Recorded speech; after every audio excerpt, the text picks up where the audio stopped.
ഇനി രണ്ടാമതായിട്ട് ഞാൻ പറഞ്ഞു, ഇങ്ങനെ വിമർശനം ഉന്നയിക്കാൻ ഒരു ക്രൈസ്തവ മിഷണറി ധൈര്യപ്പെടുന്നത് അദ്ദേഹത്തിന് സ്വന്തം ഗ്രന്ഥമായ ബൈബിളിനെ കുറിച്ച് പോലും അജ്ഞതയുണ്ട് എന്നതാണ്. എന്താണ് ഞാൻ അങ്ങനെ പറയാനുള്ള കാര്യം? നമ്മൾ ബൈബിൾ പരിശോധിച്ചാൽ നമുക്കറിയുന്നത് പോലെ ബൈബിളിന് രണ്ട് ഭാഗങ്ങളുണ്ട്. ഒന്ന് പഴയ നിയമം, ഒന്ന് പുതിയ നിയമവും. ഇതിൽ പഴയ നിയമത്തിലെ ലേവ്യ പുസ്തകം എന്ന് പറയുന്ന പുസ്തകത്തിലെ 18-ാം അധ്യായത്തിലാണ് വിവാഹത്തെ കുറിച്ച് പ്രധാനമായും സൂചിപ്പിച്ചിരിക്കുന്നത്. അവിടെ ആരുമായിട്ടൊക്കെ വിവാഹമാകാം, ആരോടൊക്കെ വിവാഹം പാടില്ല എന്ന് എഴുതിയിട്ടുണ്ട്. ഇവിടെ എവിടെയും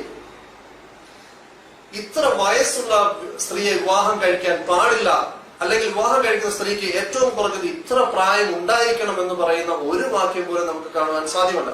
ബൈബിൾ ഉടനീളം പരിശോധിച്ചാലും അത് പഴയ നിയമത്തിലായിക്കോട്ടെ പുതിയ നിയമത്തിലായിക്കോട്ടെ എവിടെയും വിവാഹപ്രായം ഇത്ര ആകണം എന്ന് ബൈബിൾ സൂചിപ്പിച്ചിട്ടില്ല എന്ന് ചുരുക്കം.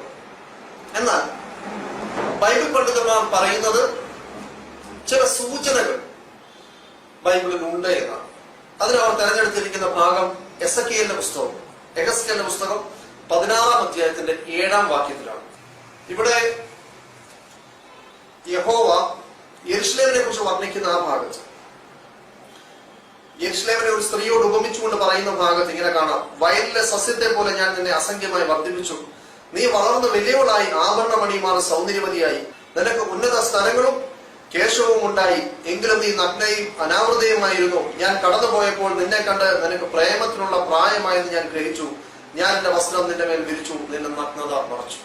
ഈ ബൈബിൾ ഭാഗത്തിലെ ക്രൈസ്തവ പണ്ഡിതന്മാരും അതേപോലെ തന്നെ യഹൂദ പണ്ഡിതന്മാരും സ്ത്രീകളുടെ വിവാഹപ്രായത്തിലേക്കുള്ള സൂചനയായിട്ടാണ് മനസ്സിലാക്കുന്നത്. ക്രൈസ്തവ പണ്ഡിതന്മാരായിട്ടുള്ള John Gill's exposition of the whole Bible എന്ന് പറയുന്ന പുസ്തകത്തിൽ, ആ ബൈബിൾ കമന്ററിയിൽ കാണാം, ഇത് പ്യൂബർട്ടിയെ സൂചിപ്പിക്കുന്നു. അത് ഈ സ്ത്രീ വിവാഹത്തിന് മാത്രം വളർന്നിട്ടുണ്ട് എന്നാണ് ഇത് ഇവിടെ പറയുന്നത്. അതോടൊപ്പം തന്നെ നാൻസി ആർ ബ്രൗൺ എന്ന് പറയുന്ന വ്യക്തിത്വം ഓൾഡ് ടെസ്റ്റ്മെന്റ് കമന്ററീസിൽ എസെക്കിയേലിന് വിശദീകരണം കൊടുത്തപ്പോൾ അവിടെ എഴുതി, that is sexual maturity as a breast developed and her pubic hair are spotted. ഇവിടെയും രണ്ട് കാര്യങ്ങളാണ് എടുത്തു പറഞ്ഞത്. ഒന്ന് സ്ത്രീയുടെ മാർഗത്തെ കുറിച്ചും അതേപോലെ തന്നെ പ്യൂബിക് ഹെയറിനെ കുറിച്ചും. അതേപോലെ തന്നെ the song of songs A continental commentary എന്ന് പറയുന്ന പുസ്തകത്തിൽ ഒത്മാർ കീൽ എന്ന് പറയുന്ന പണ്ഡിതൻ, ക്രൈസ്തവ പണ്ഡിതൻ വിശദീകരിക്കുന്നത്, the development of breast and the growth of pubic hair are signs of puberty when the girl became eligible for marriage. വിവാഹപ്രായമായതിനുള്ള സൂചനയായിക്കൊണ്ട് ഈ രണ്ട് കാര്യങ്ങളാണ് അവിടെയും സൂചിപ്പിക്കുന്നത്. അതേപോലെ തന്നെ ഡാൻ ബെർഗണ്ട് എന്ന് പറയുന്ന വ്യക്തിത്വം, അദ്ദേഹത്തിന്റെ in Hebrew narrative and poetry the song of songs അഥവാ ബൈബിളിലെ ഉത്തമഗീതത്തെ കുറിച്ച് വിശദീകരിക്കുന്ന ഭാഗത്ത് അദ്ദേഹം എഴുതുന്നു, developed breast and appearance of pubic hair are signs of puberty and signal the women's physical preparedness for marriage. അതായത് ക്രൈസ്തവ പണ്ഡിതന്മാരും അതേപോലെ യഹൂദ പണ്ഡിതന്മാരും ആ വിഷയത്തിൽ പറഞ്ഞത് പരിപൂർണമായി വിവാഹത്തിലേക്ക് കടക്കാനുള്ള ഒരു പ്രായത്തെ കുറിച്ചുള്ള സൂചനയാണ് ഈ യെഹെസ്കേൽ 16-ാം അധ്യായത്തിലുള്ളത് എന്നാണ്. എന്ന് മാത്രമല്ല, ബൈബിൾ പണ്ഡിതന്മാർ ഉൽപ്പത്തി പുസ്തകം 25:20 അടിസ്ഥാനപ്പെടുത്തി അവർ കണ്ടെത്തിയ മറ്റൊരു വിവാഹപ്രായം എന്ന് പറയുന്നത് അത് ഈ 10 നേരെ മറിച്ച് 3 വയസ്സും 1 ദിവസവുമാണ്. യാക്കോബിന്റെയും ഏശാവിന്റെയും മാതാപിതാക്കളായ ഇസ്ഹാക്കും റബേക്കയും അവർ തമ്മിൽ വിവാഹം നടക്കുമ്പോൾ ഇസ്ഹാക്കിന് 40 വയസ്സും റബേക്കയ്ക്ക് 3 വയസ്സുമായിരുന്നു എന്നാണ് റബ്ബി റാഷി അഥവാ യഹൂദ പണ്ഡിതന്മാർ അവരുടെ തനാക്കിന്റെ അല്ലെങ്കിൽ ബൈബിളിലെ പഴയ നിയമം എന്ന് പറയുന്ന ആ ഭാഗത്തിന് അവർ നൽകിയ ട്രാൻസ്ലേഷനിലും അവരുടെ കമന്ററിയിലും അവർ എഴുതിയിട്ടുള്ളത്. അദ്ദേഹം മാത്രമല്ല, ധാരാളം പണ്ഡിതന്മാർ ഇത് തന്നെ ആവർത്തിച്ചു പറയുന്നു. ഇതിന്റെ അടിസ്ഥാനത്തിൽ ചരിത്രത്തിൽ ഉടനീളം യഹൂദന്മാർ 3 വയസ്സായിരുന്നു അവരുടെ ഏറ്റവും മിനിമം വിവാഹപ്രായം എന്നാണ് പറഞ്ഞിരിക്കുന്നത്. റബ്ബി റാഷിയുടെ കമന്ററിയിൽ ജനസിസ് അഥവാ ഉൽപ്പത്തി 25:20 കമന്ററിയിൽ കാണാം, this makes Isaac 37 years old and at that time Rebecca was born. ഇസ്ഹാക്കിന് 37 വയസ്സുണ്ടായിരുന്ന സമയത്ത് റബേക്ക ജനിച്ചു. He waited for her. അദ്ദേഹം അവൾക്ക് വേണ്ടി കാത്തിരുന്നു. Until she would be fit for marital relations.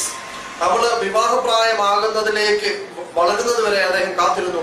ആ പ്രായം എത്ര? 3 years and then married her. 3 വയസ്സ് വരെ അദ്ദേഹം കാത്തിരുന്നു. അതിനുശേഷം അദ്ദേഹം അവരെ വിവാഹം കഴിച്ചു. ഈ വിഷയത്തിനെ കുറിച്ചിട്ട് ജോഹാൻ ബെക്സ്റ്റോഫ് എന്ന് പറയുന്ന വ്യക്തിത്വം, അദ്ദേഹം ഈ റബ്ബി റാഷിയുടെ ഈ പുസ്തകത്തിലെ കമന്ററിയെ കുറിച്ചിട്ട് വിശദീകരിച്ചുകൊണ്ട് പറയുന്നു, അദ്ദേഹത്തിന്റെ ഗ്രന്ഥമായ rabbinic literature or the traditions of the Jews contained in the Talmud and other mystical writings എന്ന് പറയുന്ന അദ്ദേഹത്തിന്റെ ഗ്രന്ഥത്തിൽ അദ്ദേഹം സൂചിപ്പിക്കുന്നത്, says that Rebecca when she was married to Isaac was but 3 years of age. വെറും 3 വയസ്സ് മാത്രമേ ഉണ്ടായിരുന്നു. ഇവിടെയും ആ പുസ്തകത്തിൽ വിശദീകരിക്കുന്നു, 37 വയസ്സായ ഇസ്ഹാക്കിനാകുന്ന സമയത്തായിരുന്നു റബേക്ക ജനിച്ചത്. അങ്ങനെ അദ്ദേഹം കാത്തിരുന്നു, 3 വർഷം കാത്തിരുന്നു. അങ്ങനെ അദ്ദേഹം ആ റബേക്കയെ ഭാര്യയായി സ്വീകരിച്ചു. എന്നിട്ട് അതിന്റെ കമന്ററി ആയിട്ട് അദ്ദേഹം പറയുന്നു, according to this account Rebecca was very notable girl at 3 years of age. 3 വയസ്സിൽ അവര് വളരെ നോട്ടബിൾ ആയിട്ടുള്ള ഒരു ഗേളായിരുന്നു. But that a girl of 3 years old is fit for marriage is maintained very plainly in the Jewish writings എന്ന് പറഞ്ഞപ്പോൾ, അതായത് യഹൂദന്മാരുടെ ഗ്രന്ഥങ്ങളെ കുറിച്ച് പഠിച്ച ജോഹാൻ ബെക്സ്റ്റോഫ് എന്ന് പറയുന്ന പണ്ഡിതൻ അദ്ദേഹം പറയുന്നു, യഹൂദന്മാരുടെ തൽമൂദുകളിലും അവരുടെ പുസ്തകങ്ങളിലും എല്ലാം തന്നെ വളരെ വിശദമായി കൊണ്ട് തന്നെ ധാരാളം സ്ഥലങ്ങളിൽ 3 വയസ്സും വിവാഹത്തിന് ഫിറ്റ് ആണ് എന്ന് പറയുന്നു.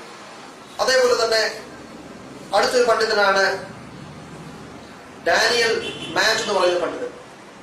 അദ്ദേഹത്തിന്റെ സോഹാർ എന്ന് പറയുന്ന പുസ്തകത്തിലും അദ്ദേഹം ആവർത്തിക്കുന്നത് കാണാം, ധാരാളം യഹൂദ ഗ്രന്ഥങ്ങൾ ഉദ്ധരിച്ചുകൊണ്ട് പറയുന്നത് കാണാം.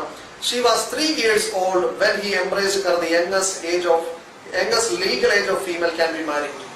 റബേക്കയുടെയും ഇസ്ഹാക്കിന്റെയും വിവാഹത്തെ കുറിച്ചിട്ട് അദ്ദേഹം വിശദീകരിക്കുന്ന ആ സ്ഥലത്ത് എഴുതിയിരിക്കുന്നു, വെറും 3 വയസ്സു മാത്രമേ ആ സമയത്ത് റബേക്കയ്ക്ക് ഉണ്ടായിരുന്നുള്ളൂ എന്ന് എഴുതുന്നു. അടുത്തത് ജേക്കബ് ന്യൂസ്ലർ എന്ന് പറയുന്ന പണ്ഡിതൻ. അദ്ദേഹം ഒരു അമേരിക്കൻ സ്കോളറാണ്. ജൂദായിസത്തെ കുറിച്ചിട്ട്, അതായത് യഹൂദ മതത്തെ കുറിച്ച് വളരെ ഡെപ്തിൽ പഠിക്കുകയും അദ്ദേഹത്തിന്റെ പുസ്തകം ദ കമ്പാരറ്റീവ് ഹെർമെനോട്ടിക്സ് ഓഫ് റബ്ബാനിക് ജൂദായിസം എന്ന് പറയുന്ന പുസ്തകത്തിൽ അദ്ദേഹം വളരെ കൃത്യമായിട്ട് എഴുതുന്നു, A girl 3 years and 1 day is betrothed by intercourse. അതായത് പൂർണ്ണമായ വിവാഹത്തിലേക്ക് 3 വയസ്സുള്ള യഹൂദ സ്ത്രീക്ക് പ്രവേശിക്കാമായിരുന്നു എന്ന് എഴുതുന്നു. എന്ന് മാത്രമല്ല, അദ്ദേഹത്തിന് മറ്റൊരു പുസ്തകമായ a history of the Mishnaic law of purities എന്ന് പറയുന്ന പുസ്തകത്തിൽ അദ്ദേഹം വീണ്ടും ഈ കാര്യം തന്നെ ആവർത്തിക്കുന്നത് നമുക്ക് കാണാം. അതേപോലെ ആംഗ്ലിക്കൻ പ്രീസ്റ്റ് ആയിട്ടുള്ള ഹെർബർട്ട് ഡാൻബി എന്ന് പറയുന്ന പണ്ഡിതൻ, അദ്ദേഹത്തിന്റെ the Mishna translated from the Hebrew with introduction and brief explanatory notes എന്ന് പറയുന്ന പുസ്തകത്തിൽ അദ്ദേഹം പറയുന്നു, A girl 3 years old and 1 day, 3 വയസ്സും 1 ദിവസവും പ്രായമുള്ള ഒരു പെൺകുട്ടിക്ക് വിവാഹത്തിലേക്ക് പൂർണ്ണമായ അർത്ഥത്തിൽ പ്രവേശിക്കാം എന്ന് പറയുന്നു. മറ്റൊരു പണ്ഡിതനായിട്ടുള്ള എഡ്വേർഡ് ഹെൻറി, അദ്ദേഹത്തിന്റെ ഗ്രന്ഥമായ solving the mystery of Babylon the great എന്ന് പറയുന്ന പുസ്തകത്തിൽ അദ്ദേഹം വിശദീകരിക്കുന്നത് ഇങ്ങനെയാണ്, orthodox Judaism has a very permissive attitude towards sexual deviance. എന്നിട്ട് അദ്ദേഹം ധാരാളം ഗ്രന്ഥങ്ങൾ ഉദ്ധരിച്ചുകൊണ്ട്, ഇവരുടെ തൽമൂദിന്റെ ഗ്രന്ഥങ്ങൾ ഉദ്ധരിച്ചുകൊണ്ട് പറയുന്നു, it is permitted to have sexual intercourse with a girl 3 years and 1 day old. 3 വയസ്സും 1 ദിവസവും പ്രായമുള്ള പെൺകുട്ടികളുമായിട്ട് വിവാഹ ജീവിതം ആരംഭിക്കാൻ അവരുടെ മതഗ്രന്ഥങ്ങൾ അഥവാ ന്യായപ്രമാണത്തിൽ അല്ലെങ്കിൽ ബൈബിളിനെ അടിസ്ഥാനപ്പെടുത്തി പണ്ഡിതന്മാർ അവർക്ക് വിശദീകരിച്ചു കൊടുത്തിരുന്നു. വീണ്ടും ധാരാളം ഗ്രന്ഥങ്ങൾ ഉദ്ധരിച്ചുകൊണ്ട് അദ്ദേഹം പറയുന്നു, when a grown up man has intercourse with a little girl, it is nothing for when the girl is less than 3 years old. ഇനി 3 വയസ്സിൽ കുറവാണെങ്കിൽ പോലും അതൊരു പ്രശ്നമായിട്ട് അവർ കണ്ടിരുന്നില്ല എന്ന് കാണും. മറ്റൊരു പണ്ഡിതൻ പ്രൊഫസർ ജോഷുവ എ ഫോഗൽ എന്ന് പറയുന്ന വ്യക്തിത്വം, reading tractate Avodah Zarah of the Babylonian Talmud, യഹൂദന്മാരുടെ തൽമൂദുകൾ പ്രധാനപ്പെട്ട ബാബിലോണിയൻ തൽമൂദിൽ അദ്ദേഹം പറയുന്നു, ആൺകുട്ടികൾക്ക് 9 വയസ്സും സ്ത്രീകൾക്ക് പെൺകുട്ടികൾക്ക് 3 വയസ്സുമായിരുന്നു വിവാഹപ്രായം എന്ന് വിശദീകരിക്കുന്നത് കാണാം. മറ്റൊരു പണ്ഡിതൻ റോബിൻ ഗ്രിൽ, അദ്ദേഹത്തിന്റെ parenting for a peaceful world എന്ന് പറയുന്ന പുസ്തകത്തിൽ അദ്ദേഹം യഹൂദ ചരിത്രത്തെ കുറിച്ച് പറയുന്നു, among the ancient Hebrews betrothal by sexual intercourse was permitted with girls aged 3 years and a day, and marriage for girls was actually recommended at 12 years of age. യഹൂദന്മാരുടെ ഇടയിൽ പൂർണ്ണമായ വിവാഹത്തിലേക്ക് കടക്കാൻ അവർക്ക് അനുവാദം ഉണ്ടായിരുന്നു 3 വയസ്സും 1 ദിവസവും ഉണ്ടായിരുന്നുവെങ്കിൽ. എന്നാൽ കോമൺ ആയിട്ട് അവിടെ നടന്നിരുന്നത് 12-ാം വയസ്സിലായിരുന്നു. അതേപോലെ മറ്റൊരു വ്യക്തിത്വമായ മേരി ഡി യങ്, അവരുടെ the sexual victimisation of children എന്ന് പറയുന്ന പുസ്തകത്തിൽ അവർ എഴുതുന്നത്, Rush states that the Talmud teaches that a girl of 3 years and 1 day could be betrothed through an act of sexual intercourse. അഥവാ 3 വയസ്സും 1 ദിവസവും പ്രായമുള്ള പെൺകുട്ടിയുമായിട്ട് പൂർണ്ണമായ അർത്ഥത്തിലുള്ള ദാമ്പത്യ ജീവിതത്തിലേക്ക് പ്രവേശിക്കാമായിരുന്നു യഹൂദന്മാർക്ക് എന്ന് വളരെ കൃത്യമായിട്ട് പറയുന്നു. മറ്റൊരു പണ്ഡിതനായ പ്രൊഫസർ ഗെസാ വർമസ് അദ്ദേഹത്തിന്റെ the changing face of Jesus എന്ന് പറയുന്ന പുസ്തകത്തിൽ അദ്ദേഹം എഴുതുന്നത് ഇങ്ങനെയാണ്: to understand these statements we must remember that in the intertestamental and early rabbinic age, pre-puberty marriage was generally permitted. അഥവാ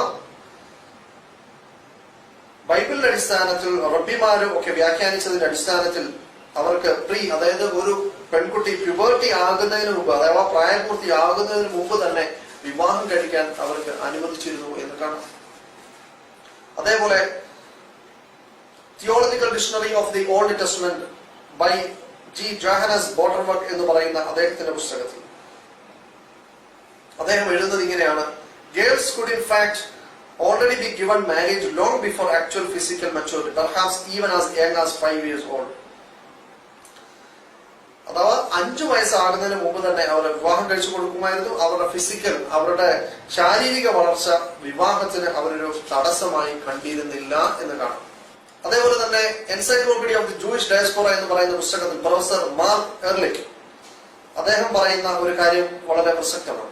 minor girls were betrothed by their fathers. അഥവാ അവരുടെ മൈനറായിട്ടുള്ള പെൺകുട്ടികളെ അവരുടെ പിതാക്കന്മാർ വിവാഹം നിശ്ചയം ചെയ്യിക്കുമായിരുന്നു. And usually began living with their husbands occasionally much older than them at age of puberty. അതായത് പ്രായപൂർത്തിയാകുന്നതിന് മുമ്പ് തന്നെ അവരെക്കാട്ടിലും വളരെയധികം പ്രായക്കൂടുതലുള്ള പുരുഷന്മാരുമായിട്ട് അവര് ജീവിതം ആരംഭിക്കുകയും ചെയ്യുമായിരുന്നു എന്ന് കാണും. മറ്റൊരു പണ്ഡിതനായ റബ്ബി ഐസക് ലീൻ അദ്ദേഹത്തിന്റെ പുസ്തകത്തിൽ a guide to Jewish religious practice എന്ന് പറയുന്ന അദ്ദേഹത്തിന്റെ പുസ്തകത്തിൽ അദ്ദേഹം പറയുന്നു, മുമ്പ് ശൈശവ വിവാഹം വളരെ കോമൺ ആയിരുന്നു. അതേപോലെ തന്നെ വിവാഹത്തിലേക്ക് കടക്കുന്നതിന് പ്രായം പ്രശ്നമേ ആയിരുന്നില്ല എന്ന് വളരെ കൃത്യമായിട്ട് പറയുന്നു. അതേപോലെ ഗോർഡൻ ബെൻഹാം എന്ന് പറയുന്ന പണ്ഡിതൻ, അദ്ദേഹം ഒരു ഓൾഡ് ടെസ്റ്റ്മെന്റ് സ്കോളറാണ്. അദ്ദേഹത്തിന്റെ പുസ്തകത്തിൽ പറയുന്നു ഇതേപോലെ പ്യൂബർട്ടിക്ക് മുമ്പ് തന്നെ അല്ലെങ്കിൽ പ്യൂബർട്ടി കഴിഞ്ഞാൽ ഉടൻ തന്നെ വിവാഹം കഴിപ്പിക്കുന്ന ഒരു സമ്പ്രദായം യഹൂദന്മാരുടെ നിലനിന്നിരുന്നു എന്ന് കാണും. അതേപോലെ തന്നെ ധാരാളം പണ്ഡിതന്മാർ ഈ വിഷയം സൂചിപ്പിക്കുന്നുണ്ട്. സ്റ്റീവൻ ലൗവൻസ്റ്റീൻ എന്ന് പറയുന്ന പണ്ഡിതൻ അദ്ദേഹത്തിന്റെ ജൂയിഷ് ഹിസ്റ്ററിയെ കുറിച്ചുള്ള പഠനത്തിൽ അദ്ദേഹം എഴുതുന്നു, in the middle ages the age at marriage seems to have been around puberty throughout the Jewish world. യഹൂദന്മാരുടെ ലോകത്ത് ഉടനീളം അവരുടെ പ്രായം, വിവാഹത്തിന് അവർ തെരഞ്ഞെടുത്തിരുന്ന പ്രായം എന്നത് ആ 9 വയസ്സ് 10 വയസ്സ് തുടങ്ങിയിട്ടുള്ള ആ സമയത്ത്. അതേപോലെ കെൻ ബ്ലാഡി എന്ന് പറയുന്ന പണ്ഡിതൻ Jewish communities in exotic places എന്ന് പറയുന്ന അദ്ദേഹത്തിന്റെ പുസ്തകത്തിൽ അദ്ദേഹം എഴുതുന്നു, Persian juice married of their children very early, boys at 10 or 12 and girls at very tender age of 6 or 7. അവര് പെൺകുട്ടികളെ വിവാഹം കഴിപ്പിച്ചിരുന്നത് 6 or 7 വയസ്സിലായിരുന്നു എന്ന് കാണാം. അതേപോലെ തന്നെ അദ്ദേഹം സൂചിപ്പിക്കുന്നു, it was common for a prepubescent girl to marry a man who was old enough to be her grandfather. ആ പെൺകുട്ടി വിവാഹം കഴിപ്പിക്കുന്ന ആ പുരുഷന് ചിലപ്പോൾ അവളുടെ മുത്തച്ഛനാകാനുള്ള പ്രായം വരെ ഉണ്ടായിരുന്നു. ഈ പഠനങ്ങളെല്ലാം വളരെ വ്യക്തമാക്കുന്ന, യാതൊരു സംശയത്തിനും ഇടയില്ലാത്ത വിധം വ്യക്തമാക്കുന്ന ഒരു കാര്യം എന്നത് ബൈബിളിലെ റബേക്കയുടെയും ഇസ്ഹാക്കിന്റെയും ചരിത്രം പഠിച്ച യഹൂദ പണ്ഡിതന്മാർ അല്ലെങ്കിൽ ബൈബിൾ പണ്ഡിതന്മാർ അവർ മനസ്സിലാക്കിയിരുന്ന ഏറ്റവും കുറഞ്ഞ വിവാഹപ്രായം എന്നത് 3 വയസ്സും 1 ദിവസവുമായിരുന്നു എന്ന് മാത്രമല്ല, അവർ ചരിത്രത്തിലുടനീളം നൂറ്റാണ്ടുകളോളം അവർ ഈ രീതിയിൽ തന്നെ അവർ ജീവിച്ചിരുന്ന നാടുകളിൽ പ്രായപൂർത്തി എത്തുന്നതിന് അഥവാ 9 വയസ്സൊക്കെ ആകുന്നതിന് വളരെ മുമ്പ് തന്നെ അവരുടെ ഇടയിൽ വിവാഹം വളരെ വ്യാപകമായി നടന്നിരുന്നു. അങ്ങനെ അവർ വിവാഹം കഴിപ്പിക്കുമ്പോൾ ചിലപ്പോൾ ആ പെൺകുട്ടിയെക്കാട്ടിലും വളരെയധികം പ്രായക്കൂടുതലുള്ള ആളിനെ ആയിരിക്കും അവർ വിവാഹത്തിനായി തെരഞ്ഞെടുത്തിട്ടുണ്ടാവുക. ചുരുക്കത്തിൽ ഇങ്ങനെ ലോകത്ത് സ്ത്രീകളുടെ വിവാഹപ്രായം കുറച്ചത് ഏതെങ്കിലും ഒരു മതഗ്രന്ഥത്തിനോ അല്ലെങ്കിൽ ഒരു ആദർശത്തിനോ പങ്കുണ്ടെങ്കിൽ അതിൽ ഏറ്റവും അധികം ഉള്ളത് ബൈബിളിനാണ് എന്നുള്ളതാണ് ഇതിൽ നിന്നെല്ലാം മനസ്സിലാക്കുന്ന കാര്യം.